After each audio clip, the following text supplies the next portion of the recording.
Okay, so I'm here with Graham Messioso Pitt, the General Manager of Complexity. Um, it's nice to have you here. Thanks for talking to us. Hello, hello. Hi, so I just wanted to kind of get started with obviously, you're British, you had to start in the UK. So how did you get involved in esports from UK perspective?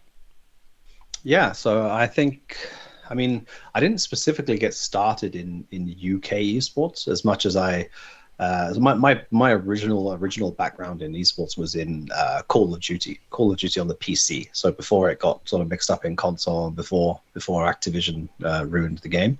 Um, so yeah, my original both my playing career, I guess you could call it. It wasn't much of a career, but yeah, my playing was in Call of Duty, and yeah, I started running tournaments online for a tournament organizer that no longer exists called Clanbase. Um, and yeah, I joined their staff running events for them, and then yeah, slowly sort of transitioned into working for other tournament organizers, and then I started working for Insomnia as a volunteer to run their Call of Duty 4 tournaments, and then I also started doing the same for Epic Land. So some of the earlier Epic Lands I've worked at, and then yeah, again, sort of transitioned back into sort of more sort of European level stuff, and I was working for ESL as a volunteer, I guess you would say, um, for a few years actually, before joining them full time. And one of the responsibilities I had there was working on the UK side of ESL, back when they had the ESL Pro Series, the early seasons when it was just like Counter Strike Source and Call of Duty 4. So sort of like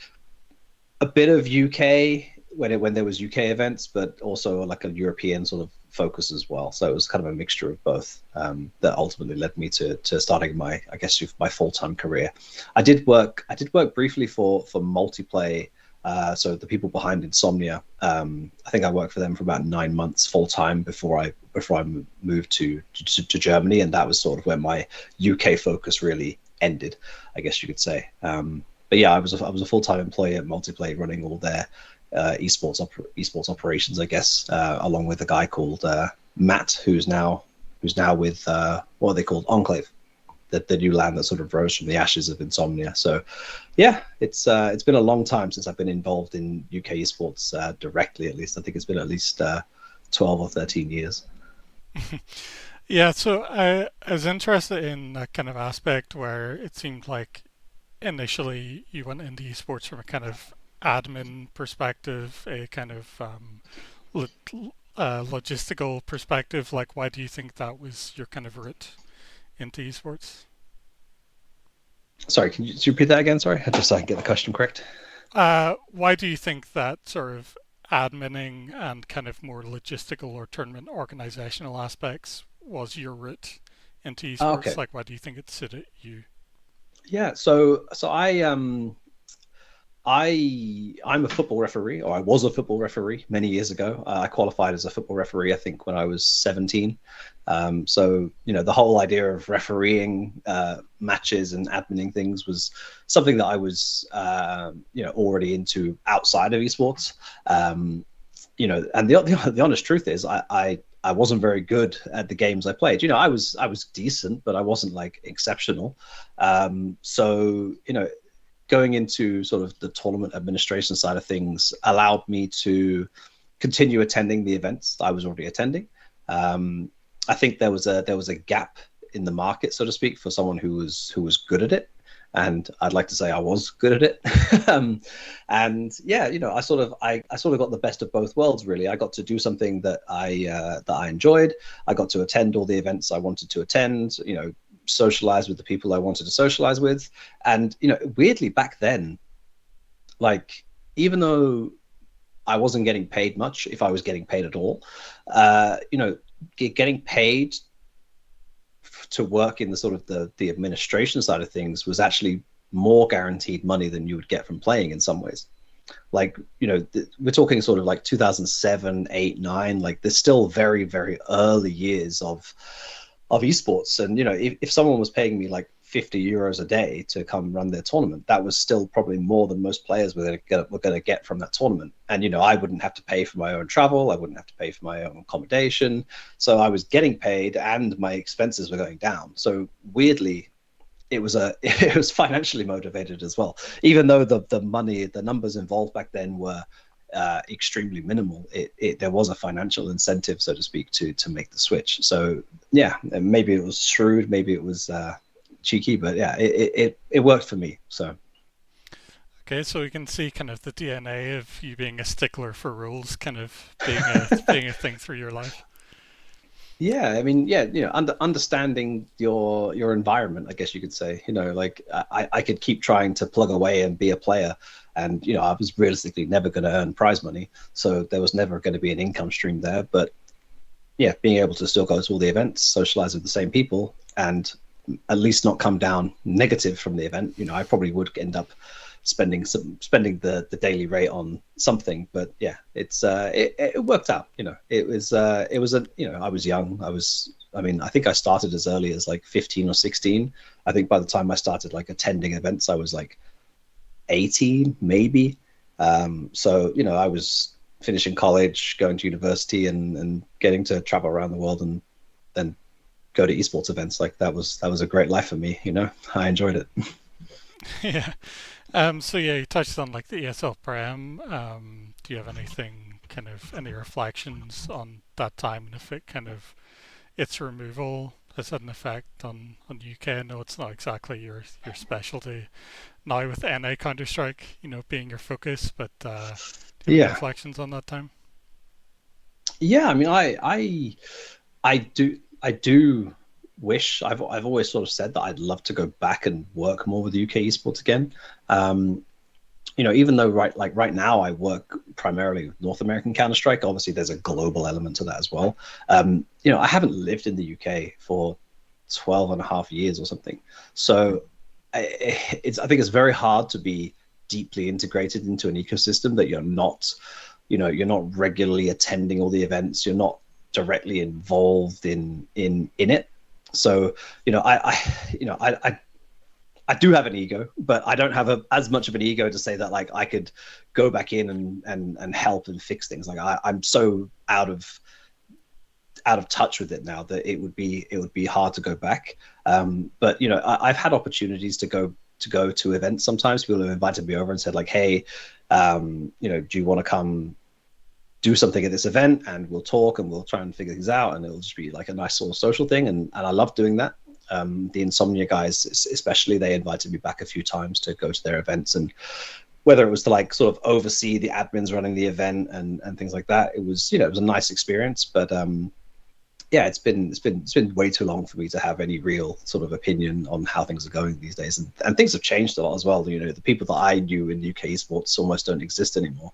I think the only ones that I have a real existing relationship now is the endpoint guys, because we've been to their boot camp a few times, and I get along well with Pete as well, especially. So yeah, we talk a lot about the ecosystem and things like that. But yeah, I love UK esports in a sense that I want it to do well because I am British and I want it to be successful, but I don't really have much of a thought or opinion on what's going wrong or what isn't going wrong or whether things are going wrong, because I'm just so detached from it now these days. Okay. So you said like you went through multiplay, then you had a period back in the SL, doing more administration stuff, Yeah. and then your role at Refresh, which is now Blast. Yes. You started getting more attached to teams and working with teams. So can you elaborate on kind of that kind of pathway, how that came to be? Yeah. So yeah, it must have been like 20 mid to late 2016. I got approached by what became Refresh, and they were looking to essentially create a competitor to Blast and DreamHack. Sorry, ESL and DreamHack and PGL and StarLadder, who were sort of the operators at the time, and they wanted to run tournaments, which obviously, as you say, became what is now Blast.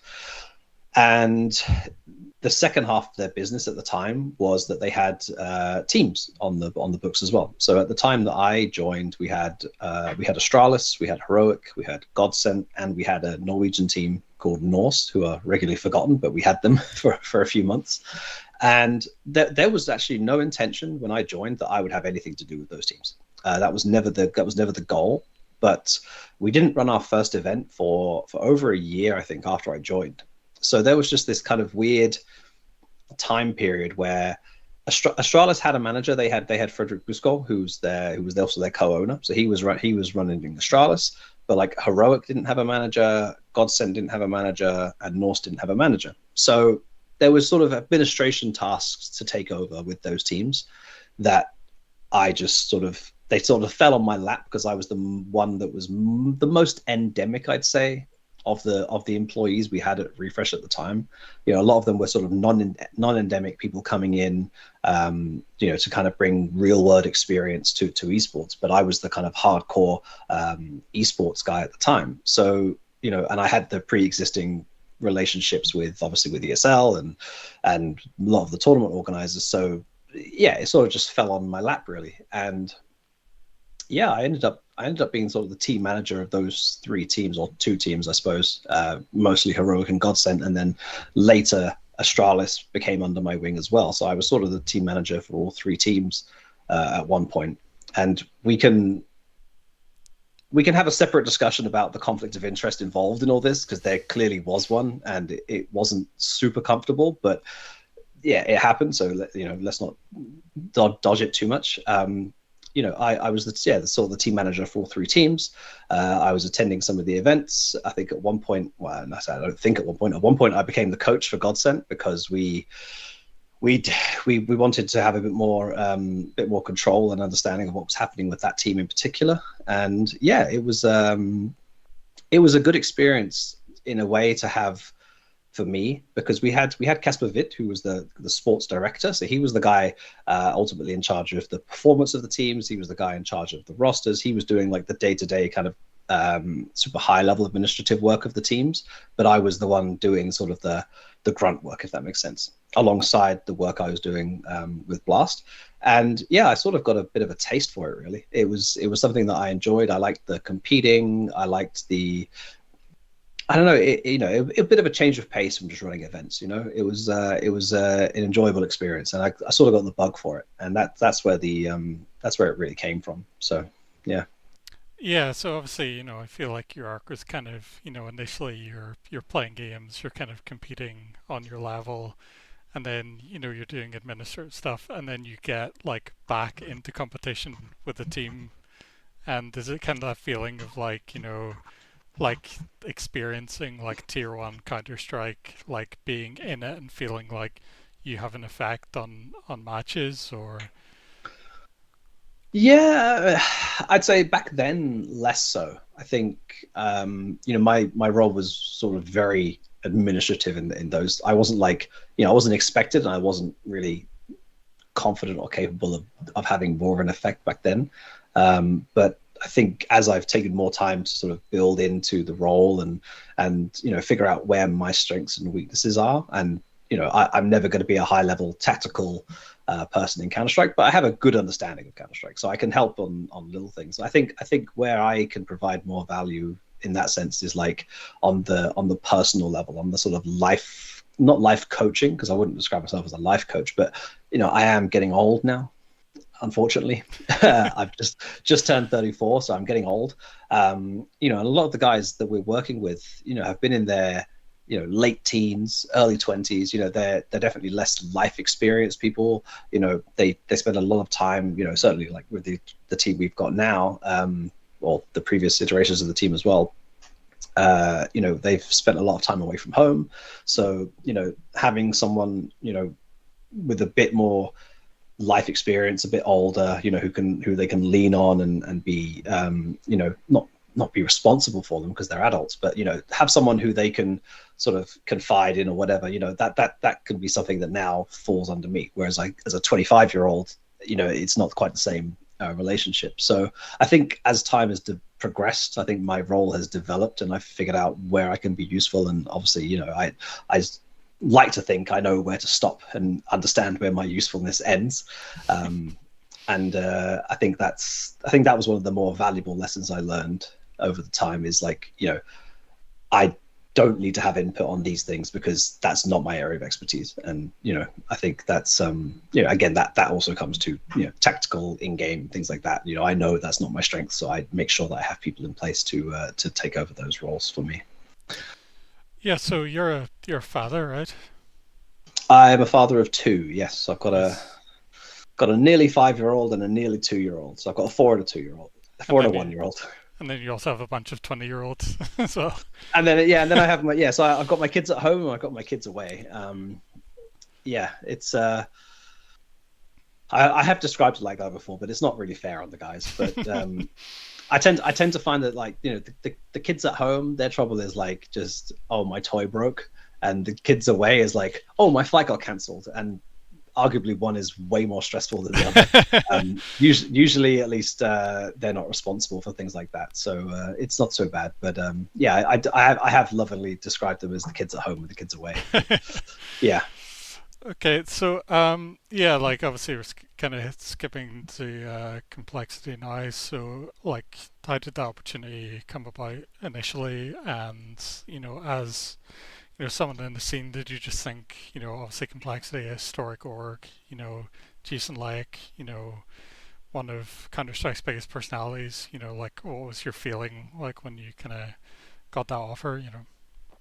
Yeah, so I think it sort of came around actually purely with circumstance, to be honest. So Kyle, who is the chief operating officer here, he is someone that I knew a while back because he used to attend Dota events with their Dota 2 team back in like 2015 kind of time. And so I had a sort of a pre-existing relationship with him, and I remember he just posted one day, just posted like, "Hey, we're hiring for these roles," and none of them were related to Counter Strike at all. They were all like marketing and sales and stuff like that. And I was just like, you know what, fuck it, like I'll just send him a message and say, "Are you looking for anyone for the CS team?" And he was like, "Yeah, actually, we're looking for a general manager or a manager." And I was like, "Wow, that has worked out really well for me."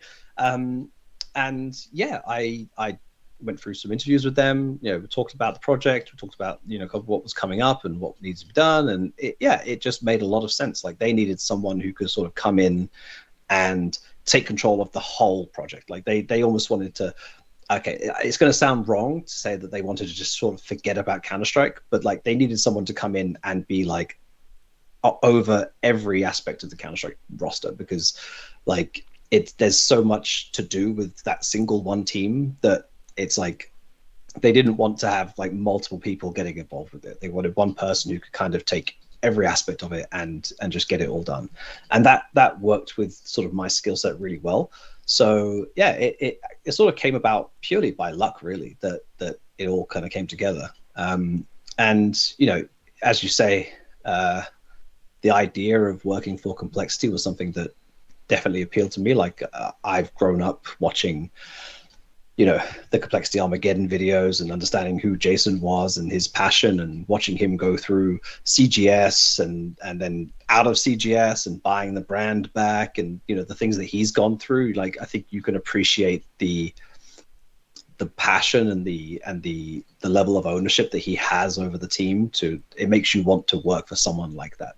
And Complexity is a legacy organization in not just Counter-Strike but in esports. And there's definitely some level of pride in that sense, in working for a team with that history. So yeah, I think everything really for me just sort of lined up perfectly. I was definitely the sort of a benefactor of just being in the right place at the right time. And I wasn't desperately looking for another job at the time, but I thought, I'll shoot my shot and just see if even if it just puts your name sort of in the back of their heads, it's like, oh, that guy could be something.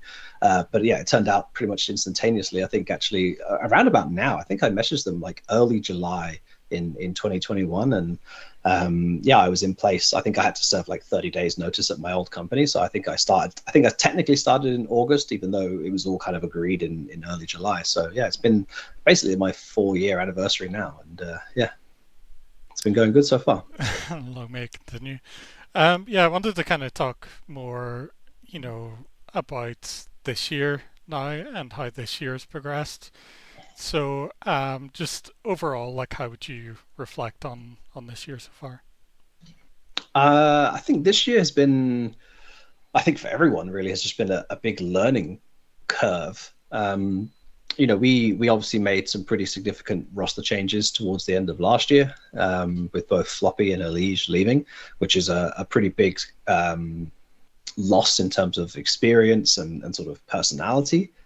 So figuring out how we wanted to transition into this year was pretty significant. And ultimately we went with two essential complete rookies, one a little bit more experienced than the other, but ultimately two rookies at the level we're playing at. And yeah, we got sort of hit with a brick wall to begin with. The first few events were really tough. We couldn't really figure out, how things were going.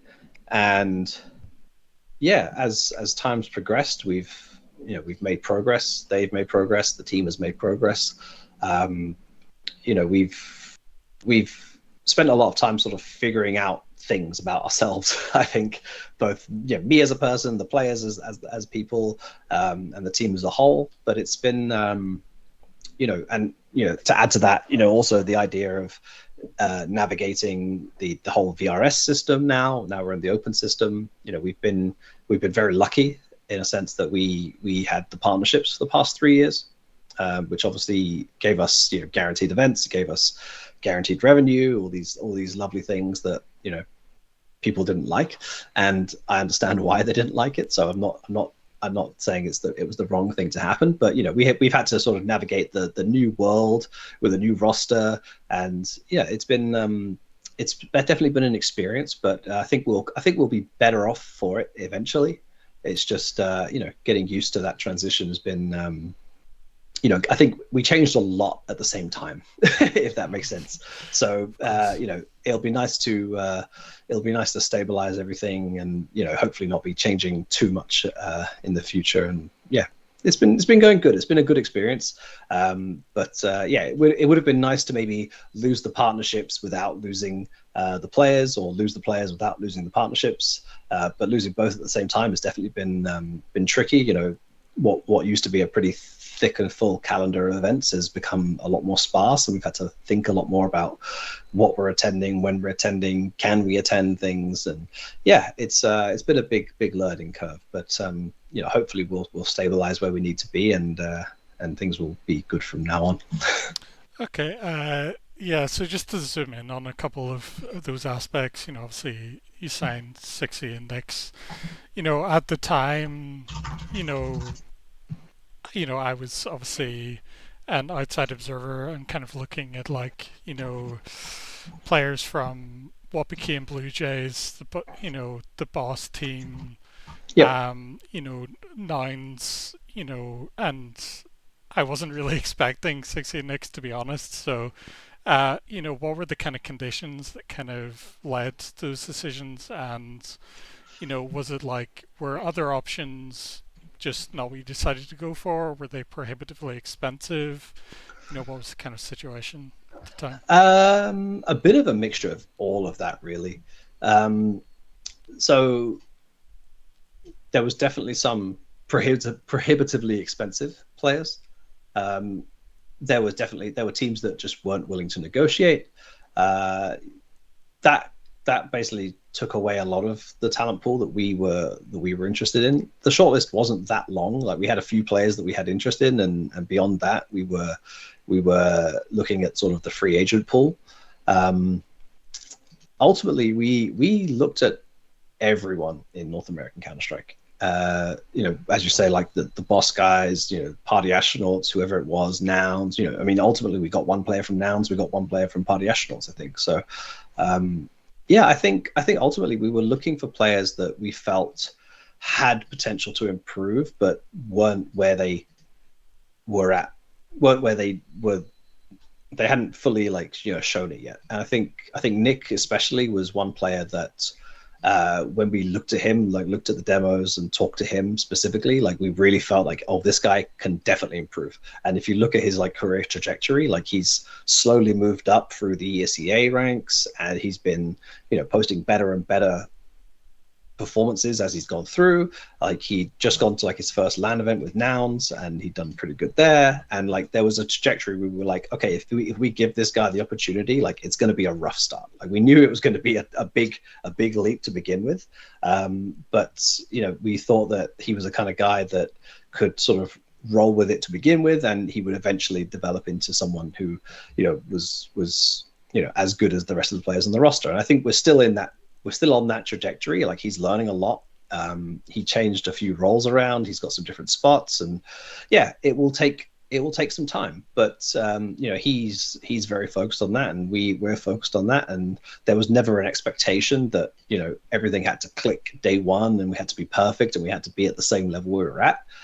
And I think that's given him the sort of the freedom to learn and to make mistakes, and the same with Sixy as well. He's a bit more experienced. He's had some experience in some of these more international events. Like the first time Nick ever left the country was to come to our boot camp in January. Like he got his passport like at the end of December, and then he came to us in January. So like he's again learning lots of life lessons. So he's learning to travel for the first time, understanding all that kind of thing. So that again, that's where I help with him with stuff. And yeah, getting back to Danny, yeah, he's a guy who I think has, he's had some issues in the past, and he's probably ruined a lot of opportunities for himself with his reputation. But in the past few years, he's really put his head down, and he was someone who I spoke to. So he went to DreamHack Jönköping last year. ESL Challenger, Yeah. ESL Challenger at DreamHack Jönköping last year.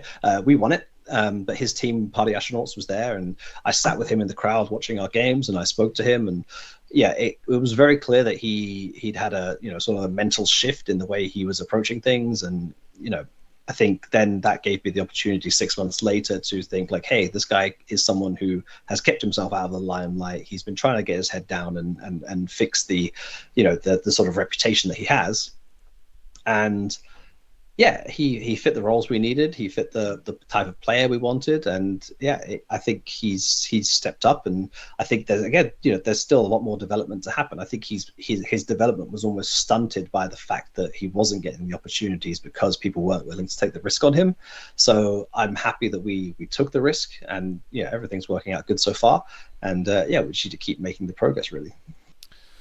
Yeah. So you know, it's funny you mentioned like struggles with VRS before, because I remember you were in you did like an end of year kind of review thing with Darth Mike. I don't know if you remember Yes.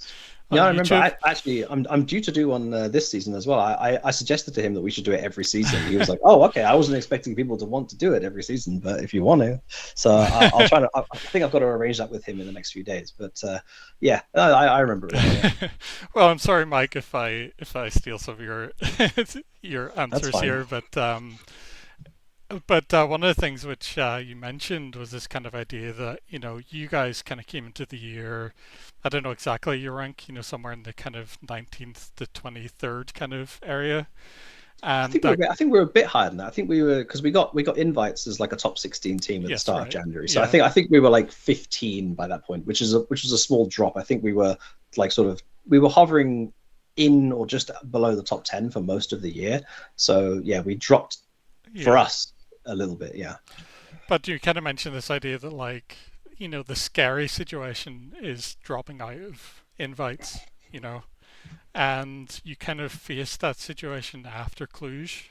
So hmm what was kind of the organizational thinking at the time? You kind of thinking, we're going to have to go back to NA to grind, or what were you kind of planning at the time?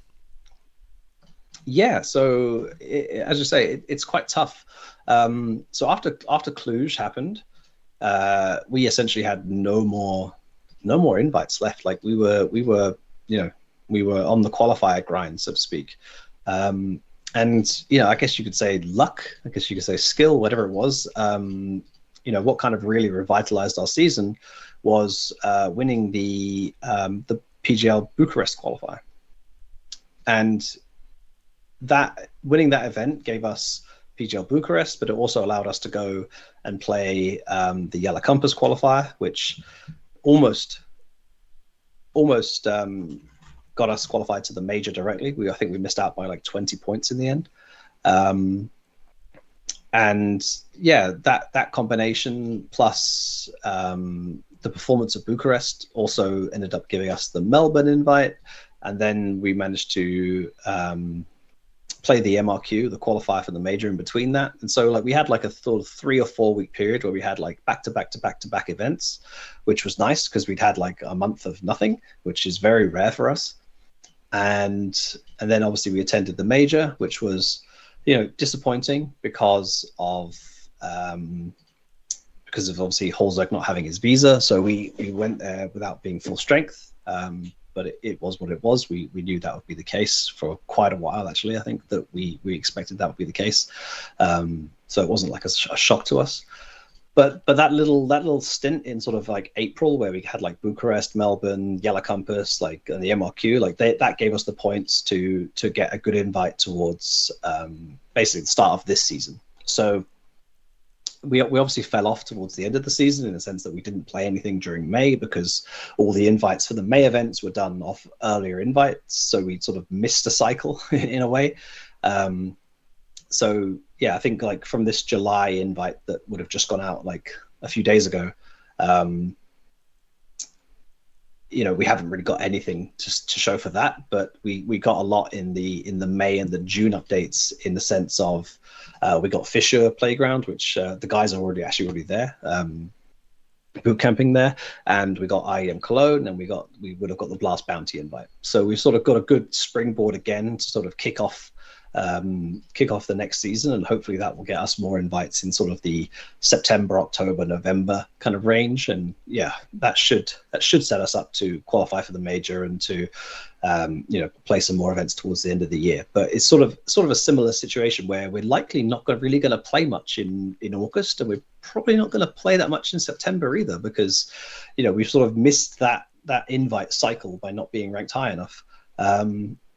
And I think that's an issue with the VRS in general. I think there's a lot of sort of cyclical kind of the same teams are going to go to the same events, and it's just going to be like a kind of the whole world is going to revolve around these sort of cycles of the same teams at the same events, and then there'll be another big invite list where there'll be a few changes, but nothing much changes, and then it's just the world's just going to go around again. So I think there's definitely issues to resolve, but for us, it's been, we haven't had too many events, which I know some teams have felt like they need to, but I would definitely be remiss if I said we wouldn't like a few more events. Yeah, yeah. So I just want to go back a little bit to obviously your coaching in that time for the Yeah, Bucharest stuff. yes. I'm very, very high win rate coach somehow. Yeah. But maybe you don't think you did too much from a coaching point of view, but like obviously you're saying like your mental effect on the team. Like for me, I felt maybe the team got confidence, from playing qualifiers and going, actually, we're really good for our region, and then coming into Bucharest with that confidence. Did you feel that, in the server? Yeah, I think so. I think we were on a pretty big win streak by the time we got to Bucharest, because we'd won like 6 games in a row in the PGL qualifier, which realistically only 2 of those were against serious opposition. So it wasn't like we were on a proper 6 game win streak, but we were on a decent win streak. And then we won all 5 BO1s at Yellow Compass, and that was always the goal. Was we knew we needed 5 wins. We knew we weren't going to qualify for the major with anything less than that. In the end, we didn't qualify for the major because M80 played the Astana qualifier, which we couldn't play because we were in Europe playing Yellow Compass, and they did the business there. They won all their games and they qualified, and that's completely fair, and whatever happens. But we gave ourselves every opportunity to qualify and had to hope on other teams failing, which is the best we could do at the time. So Yeah, it was definitely a confidence thing. I think that we sort of had that confidence that we knew we could play well. Um, to be fair, the Bucharest event wasn't the strongest. It didn't have mouse sports, it didn't have spirit, it didn't have vitality. I think there it didn't have Navi even. Like there was a lot of teams missing from that event that had they been there would have made the matchup significantly harder. So, we benefited from it being a slightly weaker event, but it wasn't a weak event. We played Falcons, we beat them. We played Furia, we beat them. We played FaZe and beat them. We lost to G2 twice and FaZe once, which for a team in our position is, I think you take that, right? So, those were the kind of teams we were losing to last year when we had what people would argue to be a better roster. So, um, I don't think we're disappointed by losing to those caliber of teams. I think we're disappointed because we actually felt like we should have won some of those games, and that's a really good place to be in. And we took that confidence with us to the MRQ, which we did win both our games and we did qualify, but they were definitely labored wins. We definitely didn't play as well as we can do, but I don't want to make excuses, but some of our players, well, all of our players actually traveled. We traveled so we played the third place decider on the Sunday. We traveled on the Monday, and we played our first match in North America on the Tuesday. So, we were not in the best place from a rest perspective. The matches were, you know, tough on the guys' sleep schedules, and it wasn't the most ideal situation, and people were tired and whatever. But ultimately that was the choice we made, and we knew that would be the case. Going into that qualifier, we believed we could still qualify, which is ultimately what we did. So, for that, I put it down as a big success. But it definitely wasn't the cleanest of matches. And then we had the same issue. Basically, we went to Melbourne. Was that the guys had to leave basically the day after we played the qualifier, and some of their travels were quite lengthy because of where they were and what countries they could travel through. So we got to Melbourne like 24 hours before we had to play the Mongols, and we we should have won the game against the Mongols. I feel that game was all ours. If we'd I think if we'd had like 1 day extra to sort of recover from the jet lag, I think we would have won that game. I think if we'd been a bit more awake, we would have been fine. But yeah, it was what it was. And then yeah, we ended up beating Payne with a coach, which doesn't say that much really, and losing to Gamer Legion. Again, in another game where, uncharacteristically, we played really, really terrible on our best map, which is Train, and then we smashed them on Ancient. And I think if we'd just been a bit more awake at the start of Train, we would have won that series as well, and maybe then had a rematch against FaZe and qualified for playoffs. So, I think the Melbourne result was very disappointing because I think we knew that we could have played a lot better there. But at the same time, we also understood that we were very heavily jet lagged. We'd gone from Europe to North America to Australia in the space of 6 days or something. So that's like just the craziest travel schedule. So, Yeah. we also had to be mindful of the fact that, like, hey, we've just put our bodies through crazy amounts of stress to try and make this all work. We've played good teams to really close matches, and that is also something that we should be happy with, even if it's not even if we didn't get the fruits of the labor, in the sense that we weren't getting the wins. We still showed that we could play to a good level. And then yeah, that was the end of my coaching career after those 3 tournaments, or 4 tournaments, I guess, if you include Yala Campus into Bucharest. I mean, technically, I wasn't the coach for the MRQ because you're not allowed coaches online in the MRQ, so I wasn't coaching. I think officially I was listed as the coach, but because I couldn't Yeah. be in the team speak and I couldn't watch the games live and I couldn't have any input during the games, I wasn't coaching. So, but yeah, strictly speaking, my win record is really good.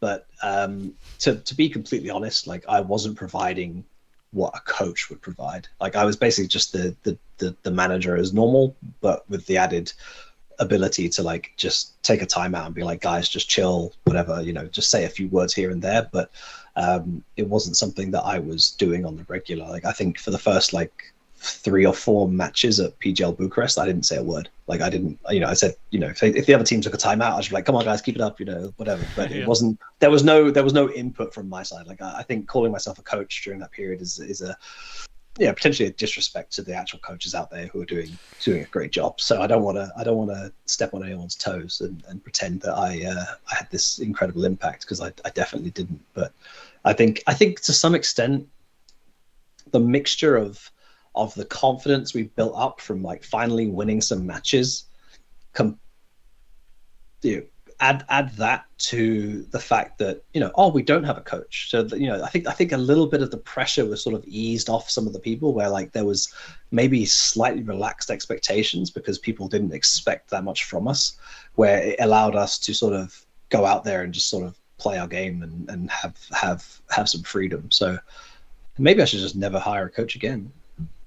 Well, I mean, there's We'll no see. official announcement yet. There is there is no official announcement yet. No. Yeah, like obviously, with TC's removal, you coaching, and then Adrian going into the major. Do you want to like say a little bit about TC's removal? Like he was obviously with you guys for a long time. Is it kind of like they got a bit stale? You felt like you needed new ideas, or No. So to be completely honest, and we've touched on this before, so it's not something that's new.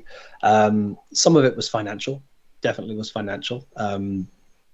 We were paying a good amount of money for Tion, and that's not to say that he wasn't worth it, but it was out of what the budget that we were willing to spend. And I think Tion is a great coach. I think he's gone to Passions and shown that like they've instantly had a pretty big uptick in form.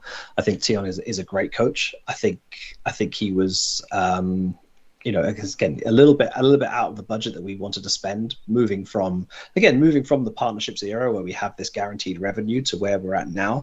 There were certain things that we needed to think about, like where can we operate in a more sustainable way, and that was one that we chose to be one of the things.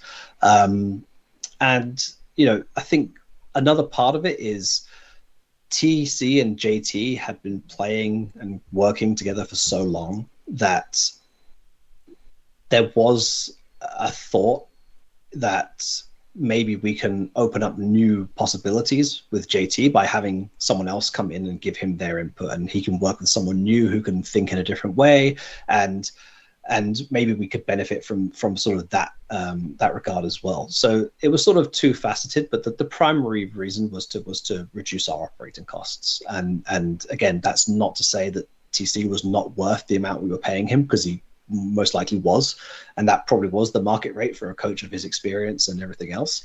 But it was more us changing the direction or the level that we were willing to spend. And yeah, as I said, like he's gone on and he's done really great with Passions, and I'm really happy for him. And we still remain good friends. We talk about the cricket all the time, or I talk about the cricket and he listens.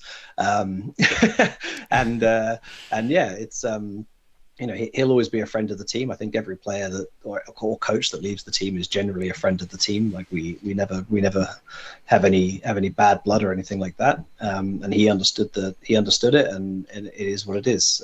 We all sort of move on, but yeah, that tied with the fact that we saw an opportunity to get some fresh ideas, and again, not necessarily better ideas, but just fresh, change something up. I think we can say that we maybe have been a bit stagnant as well. So just the idea of having something different or whatever it was, it gave us the opportunity to make a change, and we took it basically.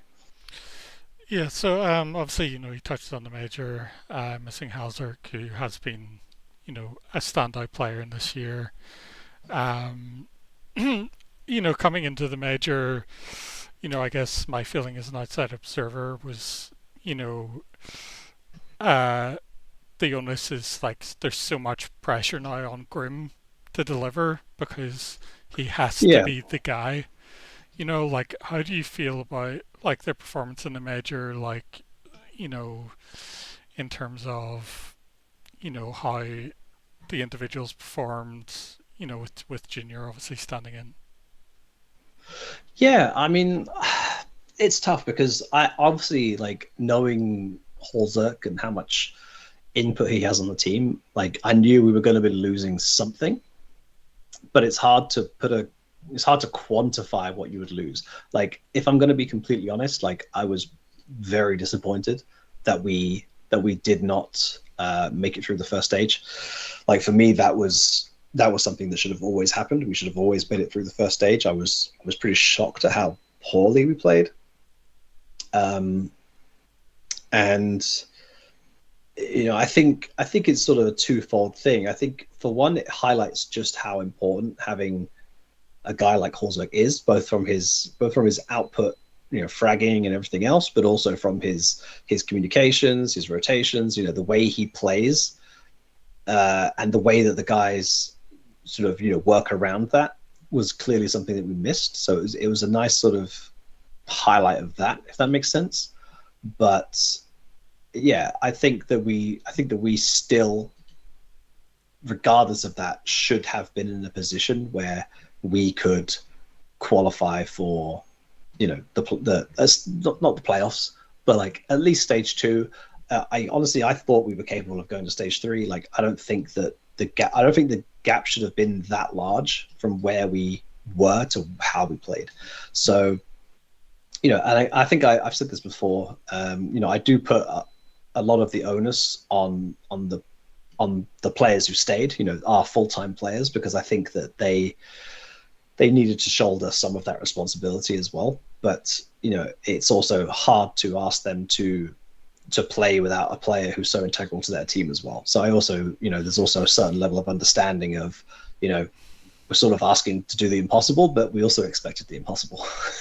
So it wasn't easy for anyone involved, really. It was disappointing, I think, to play so badly at essentially our home major, but also just to play so badly after having shown some quite significant promise. I think the main thing is that we don't see it as a huge setback, and we pick up sort of where we left off before we had to switch the players out and everything. And hopefully we start this season with a bang to sort of make up for that. Which that's the goal, at least, obviously. Okay, so were roster changes considered? I mean, that's a tough question. I think roster changes are always considered, in a sense that, you know, I'm not just going to sit there with my finger in my ears, going sort of la la la, while everyone else is making changes. I think the market will always be explored, and we'll always see, what there is available, and whether that can make a change for us, and whether we can improve by getting X player who happens to be out somewhere else, or things like something like that. But it wasn't a break where I was like, okay, I need to replace this guy, or I need to make a change somewhere. Whereas, last winter, I felt like that was the case, because the roster had been together for 18 months. Things weren't, for whatever reason, we weren't able to make that next step. So we made changes. Obviously, some of it was not forced, but some of it was like, Elige expressed that he'd like to explore his opportunities. We allowed him to do that. He found one, he left, and some of it was like, we need to make a change. So yeah, definitely a different experience to that. We looked at what options we may have, and the honest answer is we felt more comfortable sticking with what we have. And that some of that is a how do you say, a signal to the players that, like, hey, we believe in you, and we want you to continue your development, and we do believe that you can continue making these next steps. But to go into any transfer window and basically say, like, we're not going to make any changes unless you're Vitality right now, I don't really think any team can do that outright. But at a certain level, there's only a few players that will make your team better. So there will be teams at the very top level who need to make changes but can't, and there'll be teams that need to make changes and can. And we were a team that arguably didn't need to make changes, but I'm very much against making changes for the sake of making changes, if that makes sense. Yep. Like, we're all developing, performances were improving. If you could give me, if someone said, hey, you can have a Liege back, I'd have to consider it, right? Because of a guy of his caliber, can he improve the team? Maybe he can. there's discussions to be had there. But sort of when you're looking at sort of trading one player for another player who hasn't shown any distinctive more promise, and what is the purpose of making that change? And the argument is there probably isn't much purpose in making any changes. So did we have opportunities? Yeah, we probably did. Did any of them really make sense? No, not really. And I think that's how every transfer window is approached. Really, is like there's never a never say never, because we will always look into what the options are, but they have to make a lot of sense. They have to make a lot of sense for it to actually happen. Yeah, so just dipping the toes into the water of VRS, obviously during this, roster mania transfer window period, the rule changed, which meant that JT can essentially choose his region, you know. So it, Yeah, I mean he can't choose it, but a team can pick him up knowing that he will be a certain region, which does help him a little bit. Yeah, like he will always be the region that is the weakest on the team, which for us is North America. So yeah, so obviously that has an effect on your options. Like I know, like obviously complexity have. There's not really been a point where like complexity have had like the 2-2-1 situation that a lot of other teams have had. Because correct. you guys have had three Americans, I believe at least, like during your roster period. So, but like that rule was initially the other way around. So it would have like the 2-2-1 teams like wildcards were effectively EU, and then this ruling has changed that, affecting Sonic, who's also South African. Yes. Um, so I was just wondering, like, if that changed your way of thinking, or you can did you consider it at all? Because it opened up the gap for you to have potentially another EU player. Yes, it did. So interestingly, the one time we have been 2-2-1, it was actually with Sonic. Oh no, actually no, we weren't. We were still 3-2, right? Because he replaced Holzerk. So actually we were three. We were three North Americans, two Africans, two Asians. Technically, I suppose, but yeah, no, you're actually right. Yeah, we've never been 2-2-1, and you know, it's very hard for me to say as a British person that I'm proud that we've done that for North America, but like there is a certain element of pride that we are trying to stick with North American talents, and JT puts us in a bit of a weird position there because obviously he is South African, and that he will not be considered North American, but for me at least, I consider him slightly North American because you can't really be a South African player in Counter Strike without being in some other region. And his team Bravado moved to North America in like 2018. He's been in North America since 2018. I consider him to be like a North American status player. But obviously, when you put the rosters down on paper and the flag and whatever, he's not. But we've always been pretty clear that we want to retain like a three North American core. So right now we obviously have 60, Nix, and Grim. Holzerk, I consider a necessity in a sense that I think that the AWPing talent in North America is the depth is so shallow that you almost need a European AWPer. And beyond that, JT again, I consider him North American, but he's obviously not. So we've tried to stay true to maintaining that, and that was always the goal going into this transfer window. And to be honest, at the start of the transfer window, there was never an option, right? It was only right at the very end that they actually ended up changing that, and it sparked a conversation because it has to. It's my due diligence as the guy in the know to say like, hey, these rules have changed. This is what it means for us. This is what we're now capable of doing, and whether we act upon that is ultimately the result of that discussion. And yes, we technically can add another European player in place of a North American player, and we can still receive all the same invites. We can still receive everything. We can continue playing essentially as if nothing changed. So the real question is, from a it's not even moral, it's not ethical, it's just from a standpoint of pride, I guess. Is that something we want to do? and it wasn't something we wanted to do this time around. I can't say that whether expectations will change in the future and whether we say like, hey, we've exhausted all North American talent, we want to perform better, go out and find a European player. Whether that becomes the case, I can't tell you or not. That might become the case in the future. Like I can't tell the future, but certainly for this transfer window, it was something that we discussed, and ultimately it wasn't something we wanted to pursue this time around. Like we're happy with the North American talent we have. We think there's still possibilities to progress and to develop and to keep playing better. So yeah, for now, sticking with the three North Americans, we're very happy.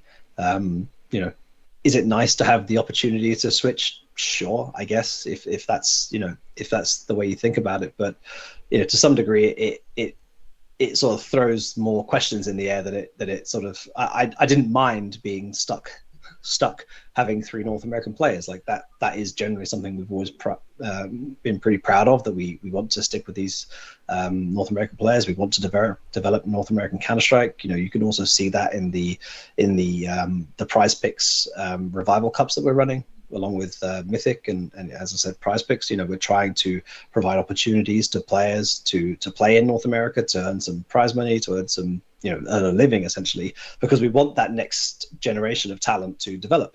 And Nix was one example. Like he played in 2 of those cups last year, at the end of last year with Nouns. He made a bit of a name for himself, and we were able to benefit from that. So, there's multiple facets to that pipeline. One is providing them with the sort of the end goal, which is joining the best team in North America, which I think we are. And the second part of that is obviously giving, if we can also give players opportunities to develop at the sort of the tier 2 end of North American Counter-Strike, then that's good for us as well. So, if we're going to sit there and field mostly European players, it doesn't really fit the narrative of also trying to develop North American Counter-Strike. So, whether that becomes a discussion in the future, again, I can't say. That's ultimately down to Jason and how he wants the team to be perceived, and I will do my best to provide the best roster within the parameters that I'm given. But certainly for now, happy with our 3 North American players, and we'll continue on. Yeah, so speaking of pride, I watched Jason's sort of State of the Org from last year when he kind of got control again of complexity. Yes. And one of the things he talked about is, when we're looking at partners, we kind of pick partners very deliberately, and we want, honesty and integrity. You know, you've touched on like Cole's finances being maybe restricted in certain areas. So, like, do you think that kind of has given you a kind of competitive disadvantage to not have, some of the sponsors that we might see on other orgs' jerseys, for example? Yes and no. I mean, like, if you were looking at player talent right now, the only thing we could do with like significantly more money, like the logical thing you'd say is, oh, you could go and get Twists or NAF from Liquid, right? Or maybe we could have kept a Liege, like, or brought in someone from one of those players to keep a Liege or whatever it was. But other than that, like having more money wouldn't really change the ultimate level of performance of the team. Like, you could maybe consolidate some of the players from the other top North American teams now. Maybe you could get like a player from Amati, a player from Energy or whatever, but it's not going to like drastically change. Like it would just be a buyout essentially. Like the salary levels are going to remain pretty consistent. So it's mostly just like paying a team a big chunk of money to let them give us the player basically. I think where it would hit us more so would be in the sort of the operating costs to allow us to spend like more time in Europe, for example. Everyone knows, I think, that North American practice is not the best. Would it be ideal to have a 10-day boot camp instead of a 5-day boot camp? Absolutely, but that costs money, right? So, we are at a competitive disadvantage. We're at a competitive disadvantage because of the region we're from, but that is also compounded by the fact that the region we're from is so, essentially anti-gambling, right? And that means that we don't have access to the same pot of gold that a lot of the European teams do. So the European teams who already have access to the best practice, also have access to the finances as well, which is tough to deal with. But it's not like we're alone in our region as the only team that doesn't have access to those same funds. We're all sort of stuck with the same issues, and ultimately it harms the North American region as a whole rather than us specifically as a team.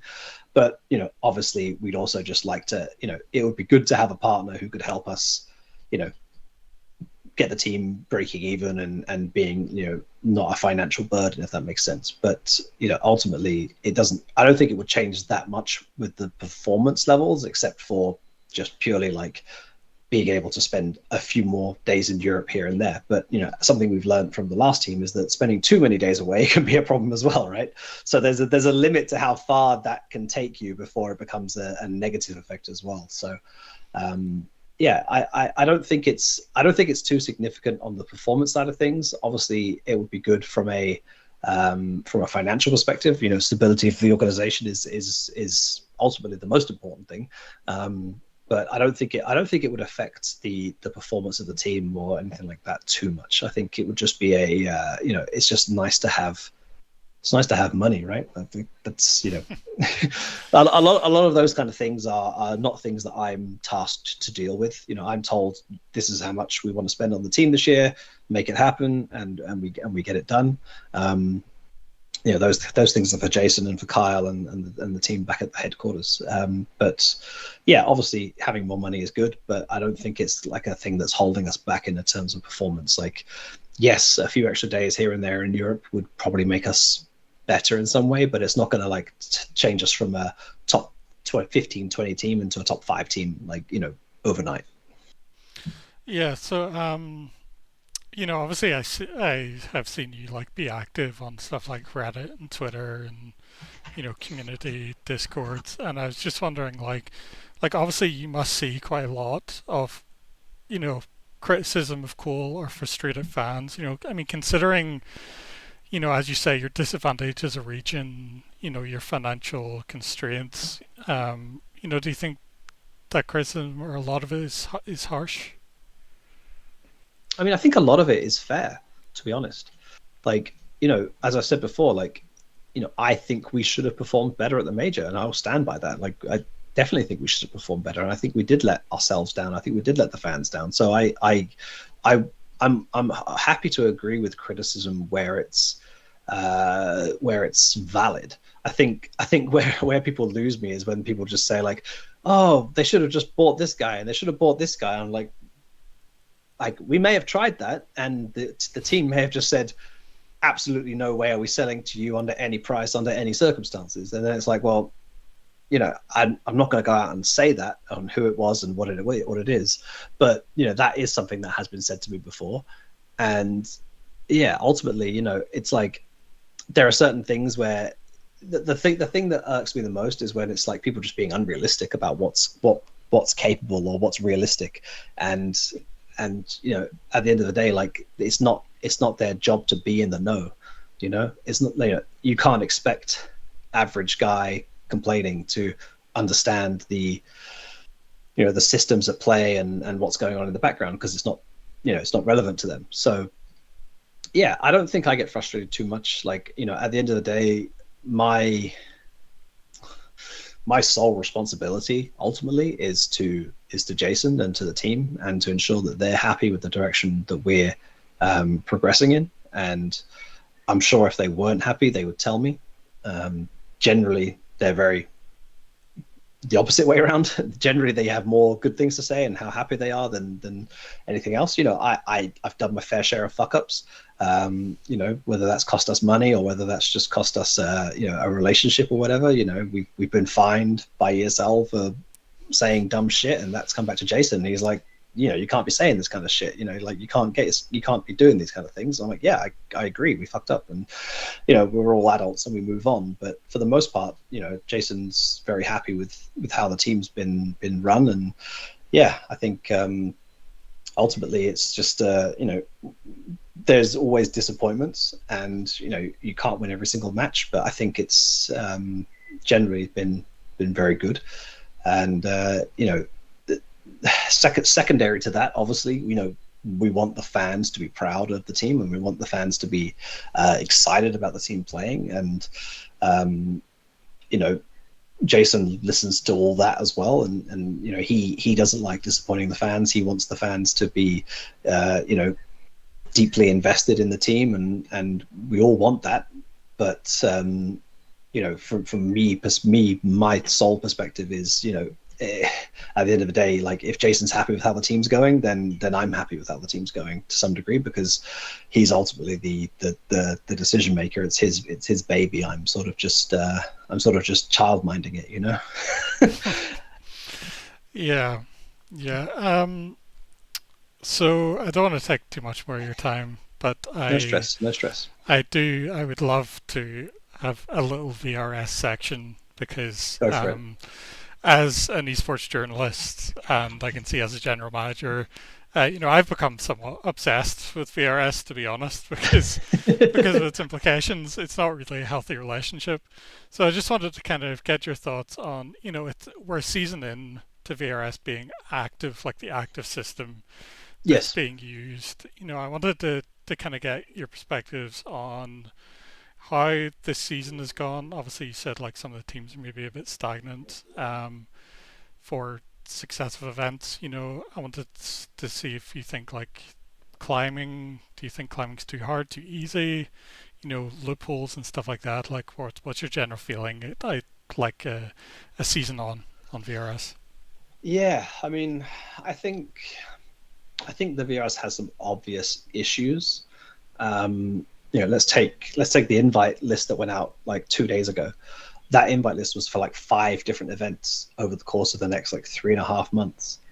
So if you were like in the top 12, I think, of that invite list, you basically have every single invite for the rest of the year, pretty much guaranteed, because there's no way, if you're top 12 now, that you weren't pretty much top 12 or at least top 16 in the last two invites for the most part, which means that you have Fisher, you have Cologne, you have the Bounty, you probably have EWC, you probably have Blast Open, you probably have Fisher 2 or Star Series, which are both at the same time, and you probably have ESL Pro League, and that gets you through basically till the major cutoff, right? And all those events in between will also count towards the PGL Bucharest V2 cutoff. They'll count towards the CAC cutoff. Like, there's the events in October basically. So it's next to impossible for any of those teams to ever drop out of the top 16, because they're just going to have so many events that even if they play dog shit in and finish dead last, the prize money will bump them up. They'll be, they'll have the next event to do well in. If as long as they don't do terrible at every single one, which is unlikely, then they'll be fine.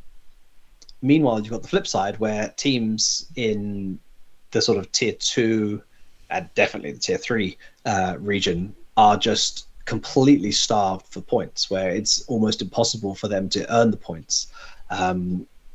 It's compounded by a few issues, namely just the one that the matches they play are just so invaluable comparatively to a LAN match, which to some degree is correct. Actually, it is correct. But the problem is that the teams that they're trying to replace are playing those LAN matches, so the gap is just huge. And qualifiers are next to non-existent. You've even seen higher ranked teams decline invites to qualifiers now, because the possibility of them losing like way more points than they gain is so significant that it's not worth them to risk it. Like, you shouldn't have a team who's like competing at the top 20 level have to decline invites to qualifiers because they stand more to lose than to gain. Was that the decision you made for Pro League, or was that for a different reason? It wasn't the decision I made for Pro League, but interesting thought point is, would I have made the same decision in the same position? We're in Europe already right now, and the Pro League qualifies this weekend, so we just couldn't play. I mean, we could play, but on high ping, and that would be even stupider. But the issue is that these online qualifiers are $0 tournaments, so they have the lowest like multiplier of the points you can gain. And because the teams you're playing against are worth so little points, not to say they're worth less or worthless, but they are worth less points. It's a tough one because you can make it sound really rude. They are worth less points. Their value to beat is so little that the only way it can be a considered a good qualifier is if you win the whole thing and don't lose a single match. Hmm. And if you lose a single match, you will end up losing more points than you could ever possibly gain from the qualifier alone. So take it like a double elimination tournament. You could easily see us if we lost two matches, we could gain maybe 3 points a win from some of these teams, and if we lose 30. And like at the level we're at, losing 30 points, if you did that twice, losing close to 60 points, it would just be brutal for us. So, I wasn't given that theoretical question because of the fact that we already knew we weren't going to be in the region. But I know at least one team in Europe that did the same thing, who was in a similar position to us, where they're pretty highly ranked compared to the teams they're playing against in that qualifier. But yet, that a lot of those teams in that qualifier are more than capable on any day of turning up and beating you. And if you just lose two of those games, you can drop from rank 25 to rank 35 or rank 40. And then all of a sudden, your invite situation looks very different. And, if you know that you've got guaranteed events coming up where you will be able to earn points, like a Cologne, for example, it's like, why risk it all on that one slot at that one event in 2 months' time when you can potentially not it is gambling in a way, but you can say like, hey, we back ourselves to earn the points we need from the events we have, and you don't need to take essentially unnecessary risks. So that's definitely an issue. Like there should never be a position where you're so disincentivized to play an event because the risks of the points you could lose outweigh the potential that you can gain. So that's an issue. I don't know how you fix that. Not directly. It's not something I've really thought about too much, but it's clearly a problem. Um, I think that the Valve in general need to take more oversight directly of what's happening. I think they are being very passive in a sense that they will act upon things that are brought to their attention, but they won't actively seek what the issues are, which to some extent does work with their communication style. It makes it very tricky. And just to say, I'm not saying that their communication style is incorrect. I just think that it with the system they've built, they need to be more involved, is my opinion. And I think that it's going to be quite troublesome to continue the way we're going. I think that Valve are being too generous, I think, to tournament organizers who are wanting and willing to push the boundaries of what is and isn't acceptable. We just got another bunch of exceptions come through today, and some of them just make no sense. Some of them should just not be allowed. Like, I don't understand why we're still making exceptions to tournament organizers who want to just basically openly break the rules. And like the worst thing about it is, I know, I talk to a lot of these tournament organizers. We discuss things that are going on. Like, I know of some tournament organizers who have been declined the possibility to do what other tournament organizers are then allowed to do. And Okay. that's just crazy. Like the fact that like a tournament organizer say, hey, I want to do this thing with my event, can I do that? And Valve says no. And then another tournament organizer asks the same question and Valve says yes. And it's like, you know the lack of transparency in their decision making process must be angering some of the TOs. Like, there's just no way it can't be. Um, and I think the lack of transparency in general is concerning, because I feel like the whole point of the VRS and the system they've built is that everything is transparent and everything is open, and that average Joe can go and see exactly who's going to get the invites. They can see how the teams are earning points. They know what financial incentives a tournament organizer is offering to teams to attend their events. Like, those are all good things. But then why is the transparency stopping at the point where it's Valve's decision making that implicates or has impact on a lot of things. So, a good example would be, I think we missed out on an invite to a very financially lucrative event because Valve decided to make an event ranked that shouldn't have been ranked, and nobody knows why. They just said Valve just said no, that event's going to be ranked, and it got ranked, and we didn't get that invite. So it's yeah, I think there's just a lot of things that Valve could do to improve the state at which the game is currently in.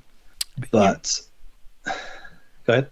so I was just going to say, you made a tweet about HLTV um, partnering with BC Game, as a conflict of interest. Yeah, Because obviously, huge conflict of interest, that one. yeah, obviously BC Game have a team, Hmm. um, and HLTV are the basis for VRS, like in the terms of the data. I mean, do you think it's acceptable that Valve have designed a system where they rely on third parties? Yes, I do. I I think there's a number of issues, and this is not to lay any blame at HLTV's feet because it's not their blame to take. But the fact that essentially HLTV, I don't want to say the word decide, like HLTV has the limited amount of um, manpower, people power that they can operate with. So their coverage of events is limited to what they can cover. So when people are like, hey, you need to cover this event or this event, or why is my event not covered? It's like, well, at the end of the day, that comes down to HLTV's discretion on whether they feel the event is, you know, worthwhile covering for their own purposes. And that can lead to certain regions or tournaments or whatever it is, not counting towards the world ranking. And maybe the event meets every criteria except for HLTV's criteria of, hey, we can fit one more event in this month. Which one should it be? This one, this one, or this one? Like I'm not going to blame HLTV for not hiring more people at their own cost. Ultimately HLTV is paying these people to cover these matches. The impetus isn't on them to pay more people more money out of their own pockets to make the world ranking be more inclusive. So again, I don't blame HLTV, but this is where I think that Valve have to be the ones stepping in and saying, like, we're going to maintain the database of matches. And like they already have a system built into Dota where tournament organizers who want their matches like properly counted within the game and everything else, like they have to create like a ticket, and within that ticket you then create all the matchups and everything else, and it's all tracked and it's all got statistics. It's in a big database. Like that is what we ultimately need in Counter-Strike, and then that would also give Valve a lot more control over who the tournament organizers are. Do they have they actually requested permission from us to run an event in this way? Because right now the system basically works is a tournament organizer creates their event. They go to HLTV and say, hey, this is our event. Will you cover it? And then HLTV at that point makes the distinction of, hey, this event is going to be ranked or not because it meets the criteria. Valve technically doesn't have to be involved in that process. So I feel like Valve is leaning on HLTV more than they should be. I think they're capable of bringing that part of the equation in house, and that wouldn't detract from what HLTV is providing. It would be a separate thing that is purely for the ranking, and it would mean that their coverage could be more extensive, their control could be more extensive, and I think both of those things are pretty essential for what they're trying to achieve. Um, and it is a conflict of interest for HLTV to be partnering with a betting company that has a team that they could be incentivized to. Again, I'm not saying they have done this, just want to clarify, I'm not saying anyone at HLTV has been incentivized to cover a specific event or not cover a specific event because BC Game is playing in it, but they could be. And as long as they could be, that is a conflict of interest. And that's all I wanted to highlight. I wasn't saying that HLTV are doing this, they're the devil, because they're not, but it has to be it has to be highlighted. And ultimately, saying to HLTV, hey, you can't go and make money because Valve not steal your data, but Valve use your data is kind of messed up, because it is, because HLTV are a third party company. Who they choose to partner with is ultimately up to them. If they choose to partner with a mass murderer, then yeah, you can tell them that, hey, I don't like the fact that you've partnered with a mass murderer, but that's obviously unlikely. But my point is that like they should be free to choose what decisions they make for the best of their company. But the fact that now those decisions also affect, or potentially could affect, their coverage and the world ranking it should be highlighted. And ultimately it's down to Valve to say to HLTV like, hey, you can't do this because of this reason. But I don't think they will. So yeah, tough one, really tough one. I don't envy anyone in those positions, to say that least. Yeah, so just to kind of close off, is there anything like that obviously we've touched on the LAN factor, which is bringing a lot of international teams to Epic LAN, for example, Yes. because they're chasing those points, and essentially, if you're in the lower tier, you need to have a much higher win rate than you need to have a LAN, you know, to climb, in that Yeah. level. But I mean, do you, do you think that that's justified by having events and incentivizing events? And is there anything else that you'd like to highlight in terms of remaining loopholes or things which you disagree with, like in the system? Yeah. I mean, I think for me, the LAN wins thing it's not bad and it's not good. The thing is, if you took away the LAN wins aspect of the ranking, then the teams who are actually performing at these S tier lands would not be in the ranking necessarily where they should be, because the value taken away from that would be quite damning. So to some extent, something like the LAN wins does need to exist. I don't think it's in the right place right now, where winning a match at Epic LAN is the same as winning the major final, in terms of one LAN win is equal to one LAN win, and it doesn't matter if it's a best of one at Epic LAN or a best of five major final. I mean, I don't think either of those two things exists, but a best of three at Epic LAN and a best of three Epic major final. I was trying to make the point that any match counts, but yeah, I don't think those two things should be counted as equally. I think that just makes sense to everyone. On the flip side, I love the fact that grassroots esports is getting a boost. I think it's great that Epic LAN is getting all these teams to go to their events because of the value that is built basically upon that one singular feature of the VRS. So it does tear me a little bit, because it is healthy for the ecosystem to have these kind of events and to have the openness of those events. So it, it's a it's a really tough one, but I do think for the integrity of the ranking, there needs to be a slight change. Whether that's like tier 2 events have a slightly lower multiplier, maybe they get half a LAN win, so you have to win double the amount to get to the same level. That would be one way of fixing it, or at least making it more,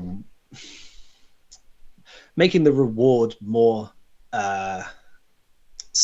scaled to the what you've achieved, I think is the way I would put it. Because it is possible for teams to basically get from obscurity to tier 1 invites just through that method, which probably isn't correct. again, a lot of this is sort of philosophical, theoretical. What do you believe is correct rather than what necessarily is correct? But I think that's one way. Um, just to give you an idea, like I think a LAN win right now is worth like 45 points, just like flat 45 points. Um, it's a bit more complicated than that because of different factors of scaling and how things happen, but essentially it's worth about that many points, which means that a team who's like sort of middling in tier two uh, Europe can go from like 1,000 points to like 1,250 points in a single LAN, and that puts them into kind of top 25-ish territory, which puts them in invite territory for some events, which it's sort of like the very top of the VRS is like completely secure. The next phase is just completely open to teams playing open lands, and then below that is just all the teams who want to play open lands but can't. And I feel like the VRS should mean more than that to me. But yeah, I'll be honest, I don't have a good solution for it. It's really not so simple. I think the thing that I think is more simple to fix is the fact that every event's value essentially is based on the prize money. I think that is something that, I mean, even I raised with Valve back in like March 2023. Um, no, 2024, March 2024. They hadn't announced it by March 2023. March 2024 um, was just that, like, telling you an event is like the most value based purely off prize money doesn't it doesn't tell the whole story, right? Because different events going to have different prize monies, but completely different teams, and the prestige of winning those events or winning matches at those events is, let's be honest, based on the teams that you beat rather than the prize money. So you can have some of the most famous events for the highest prize money in Counter Strike was WESG, which had like a $1.5 million prize pool back in like 2018 and 20. I think their events were weird because I think they took place the year before they finished. So I think the 2017 event finished in 2018 and blah blah blah. But yeah, they had like 1.5 million dollar prize pools, and the teams that won those events, because they had to be fully of one nation, so it had to be like all French, all USA, all Polish, whatever it was. The level of quality of the teams at that event was so much lower than a typical $1.5 billion event would be. I mean, back then there were no $1.5 million events. So, those events in the current VRS system would count as much as a Cologne or a Katowice, and it's just clear from the team list that they're not that strong. So I feel like Valve have just massively incentivized the pushing of prize money into the ecosystem, which is, I'm going to get myself into a bit of trouble with the players here, but is not the best way to invest money into the ecosystem. And ultimately 80 to 90% of all prize money goes straight into the players' pockets. And that's not to say that they don't deserve a bonus for performance, because they do.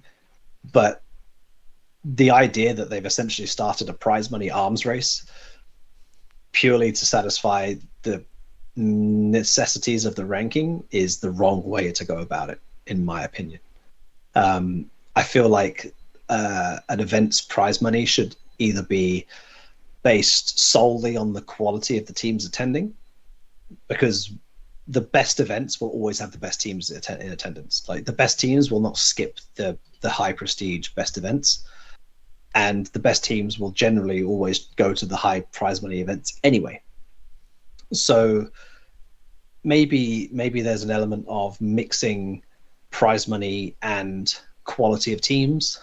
I think weirdly, I think ESL did it quite well, sorry, with their ranking, where they basically said like, hey, if the top if 8 of the top 12 teams in the world are attending this event, it's a high value event because the 8 of the top 12 teams in the world are attending. But they also had the system where it worked for like local regions as well. So like if the 8 best North American teams were attending a North American event, that was a high value event in North America. But then there was still like a strength of region cap, which limited it to its so it wasn't worth the same as a European event, for example, where the competition is stronger. So I think ESL somewhat had a good idea of how to balance that and how to rank an event's strength. And I think Valve could not copy it because it wasn't perfect. And ultimately, saying how strong how strong a region is very tough.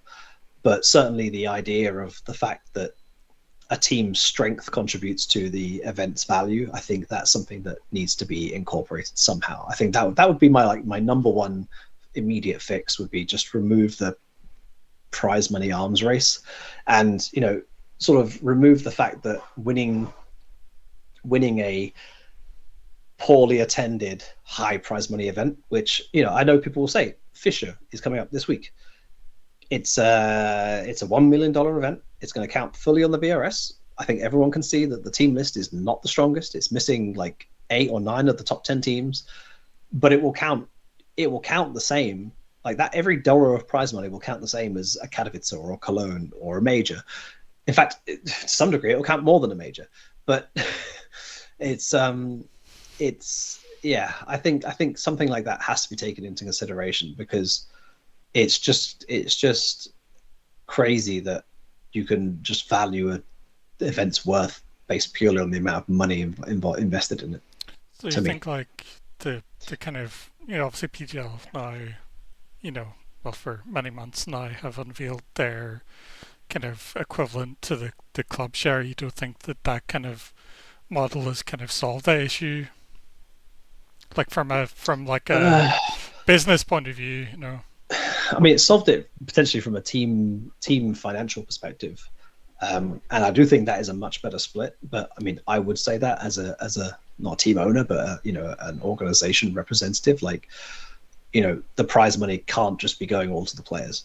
Like there has to be a kickback for the organization, and ultimately, what should happen is that every team needs to renegotiate all their contracts with all their players so that the idea that the teams take a significant portion of the prize money is factored in. The truth is that getting every team to renegotiate every contract is going to be a bit too much. So they've just split the prizes in half or split the prizes however they split it. And it is what it is. The ultimate effect is the same. It's just confusing. Um, I don't think that changes too much because that's like a more of a financial aspect to the teams.